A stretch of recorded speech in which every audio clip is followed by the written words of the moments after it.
Señoras y señores, con ustedes la artista del fandom.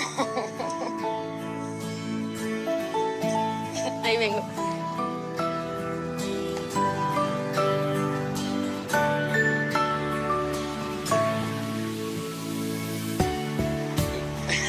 Ah.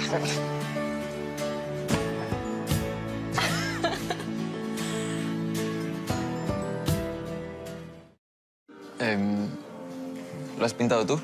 Oh, wow. ¿Sos adivino? Sí, tengo superpoderes.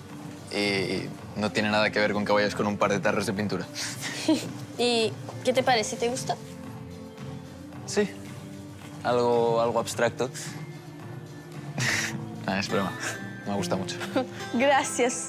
Bueno, me falta mucho para terminar. Salí un momento a buscar el cielo. Y era demasiado grande para traerlo dentro. El azul cielo, digo. Ya me imaginaba. Soy Vía. Vía, qué nombre más inusual. En realidad me llamo Beatriz, pero todos me dicen Vía. ¿Vos? Manuel, me llamo Manuel. Oye, ¿y cuándo aprendiste a pintar? No me acuerdo bien, lo hago desde muy chiquita. Pero fue una suerte que Villalobos me encargara el mural. Recién lo empiezo y todavía tengo dudas entre... Perdona, tengo que irme. Pero... Ah, como te estaba diciendo, Pixie, recién lo empiezo y todavía tengo dudas entre el azul persa y el azul cobalto. Pero mejor te lo cuento otro día. Creo que estaba apurado. Seguro.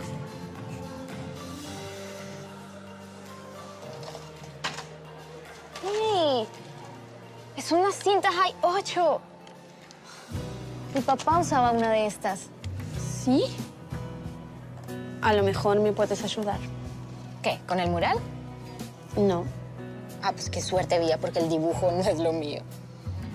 ¿Sabes cómo digitalizar esto? Porque así no tengo cómo verlo. Pues tendría que pedirle ayuda a mi papá, que me preste la cámara, bueno. Dámela, yo me encargo. Vale.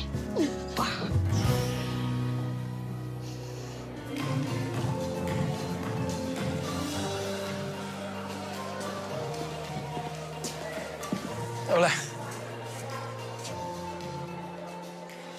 ¿Por qué miras para atrás? Ay, perdón, pensé que... ¿Me hablas?